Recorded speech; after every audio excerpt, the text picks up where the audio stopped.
Hi, this is Stella from Better Life. We are continuing our multi-part series called The Chayil Woman, Queen of Income Streams. Now, let's take a minute to define in this segment what are income streams, and let me give you an understanding of why income streams are so vital and critical to financial independence and freedom, and in many respects, just making ends meet. The typical family has one income stream in the United States, that being a job. And one of the things that we have done in Western culture, particularly here in the United States over the last 60 to 70 years, at the turn of the century, most Americans were actually entrepreneurial and self-employed. And during that time, the turn of the century, we were an agrarian society. That means a lot of people were farmers. They had ways of making money that were not dependent upon an industrial base or a corporation or a company. In addition, they weren't dependent upon government subsidies, welfare, and other forms of financial support. And so when you have a culture that has an economic base like that, you have different ramifications when things start to shake. When a family only has one income stream, in other words, when the only resource available for generating income in that household is someone's job, that family is completely vulnerable. Because if, in fact, that family loses their revenue, everything goes. The car goes, the house goes, if the kids are in private school, if they're in college, the tuition goes, everything literally falls apart. But if you'll take a look at the woman of Proverbs 31, it's fascinating to see the actual number of income streams this woman possessed. And when I say income stream, I'm talking about the number of ways money flows into your house based upon your total household monthly expense. So let's take a second to explore that concept. Let's say, for example, you are an individual and your total household income comes from your job. So as I stated, if 100% of your revenue comes from that job, when the job goes, you lose everything. But what was fascinating about the woman of Proverbs, and we're going to start with one of her first income streams and what it actually took for her to launch out into that area. It says in Proverbs 31, around verse 13, that she seeks wool. Now I'm going to stop with wool because wool and flax were actually two different economies, and they were separate in terms of how you actually identify those resources, how you access them. So we're going to talk about the income stream just of wool. In the biblical economy, wool was more than just clothes. It was everything. Wool had to do with all fabrication. So when you came to wool, we're talking about curtains for the windows. We're talking about bedding. We're talking about our clothes. We're talking about different types even of shoes. There were so many things that were necessary that were dependent upon a wool base. So when it says she seeks wool, the typical understanding is we paint this picture of this is a housewife and she goes and she buys some wool, she comes home and she knits.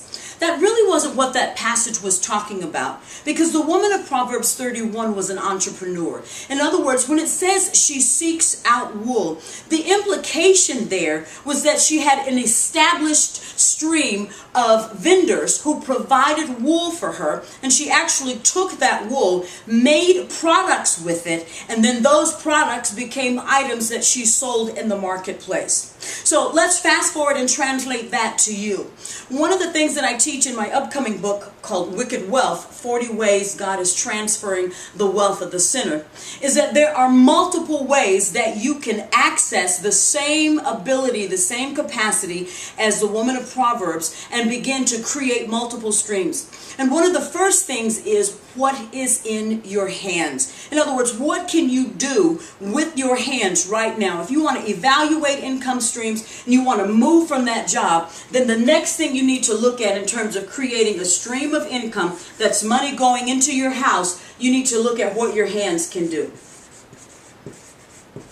Now, that can be a lot of different things. For example, recently I created another income stream out of something that I thought was fun. I started making bracelets. These are called, I'll take this one off, these are called Chayil bracelets. And Chayil bracelets were born out of the understanding that when I would explain to people, when the Holy Spirit told me what to name the book, I said, well, Lord, what do you want me to call this book? And the Holy Spirit said, call it The Chayil Woman. But I said, but Holy Spirit, if I call it that, no one will know what I'm talking about. And the Holy Spirit said, exactly, that's the problem. Most of us assume that the woman of Proverbs 31 was a lovely little housewife who took care of her husband and her kids and who got up and just made sure that her maids and those people in her house were taken care of. She goes so far beyond that understanding, it is mind-blowing. And so over these next few videos, we're going to talk about some of the understanding. So just looking at the concept of wool, for example, there were several different types of wool vendors in Bible times. There were different qualities of wool. So in order to get the best wool, like you have to do today to get the best products, you have to have a coexisting relationship with the supplier themselves. So that means the woman of Proverbs, when it says she seeketh, that meant she had to find a supply of quality wool, because we know it was quality. Why? Because if you fast forward a few verses, it said that she knows that her merchandise is good. So she knew that the quality of her products was exceptional. She knew that the quality of what she made and what she manufactured was above average. So, what does that mean to you? What do you have in your hands? What product can you make? What skills were you taught when you were growing up that you can actually translate that into something beyond just your job? And so as you're creating income streams, we know that your job is right now 100% of your income. So what you're going to have to figure out is a way to cut that 100%. Initially, you're going to look for an income stream that can give you 25% of your job income. So let's say if your job is a monthly income base of $2,000, then what you want to do is you want to find an income stream that can generate an additional $500 per month. Now, for most people, an infusion of $500 per month additional cash flow can actually take a family that's about to lose their home. In a lot of cases, this is the difference between a foreclosure and keeping your house. Okay? So, that's one of the strategies. We're talking about Proverbs 31, who can find a virtuous woman. No, we are not talking about a woman of moral excellence and purity. We're not talking about a woman who wasn't a hoe and who didn't go wandering around, screwing around with different men. This is so far beyond that. Because to a Hebrew woman, the concept of moral purity and excellence in your house was a given. To do anything else meant you had two options. You were burned or you were stoned. So when we say who can find a virtuous woman, we're looking at this particular concept. The first income stream it's noted in scriptures is she seeketh wool. This was a woman who had an established relationship with suppliers, with the shepherds who actually manufactured that product. She sought them out, she bought quality product, and she actually had something of substantial value to bring to the marketplace. So, what do you have of substantial value that you can use to bring to the marketplace to create an additional 25% resource for your house? If you're bringing in $2,000 a month, what can you do to find something that can generate an additional $500, taking your total household income for your first income stream from $2,000 to $2,500 a month?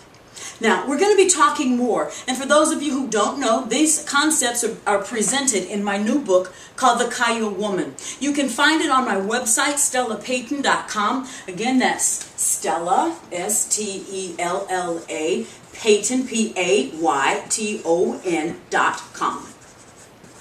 So, get your copy of The Chayil Woman and learn more about creating income streams. And there's tons more information in the book, and I can't wait to share it with you. Thank you for tuning in to this episode of Better Life. Until next time, you make it a terrific day.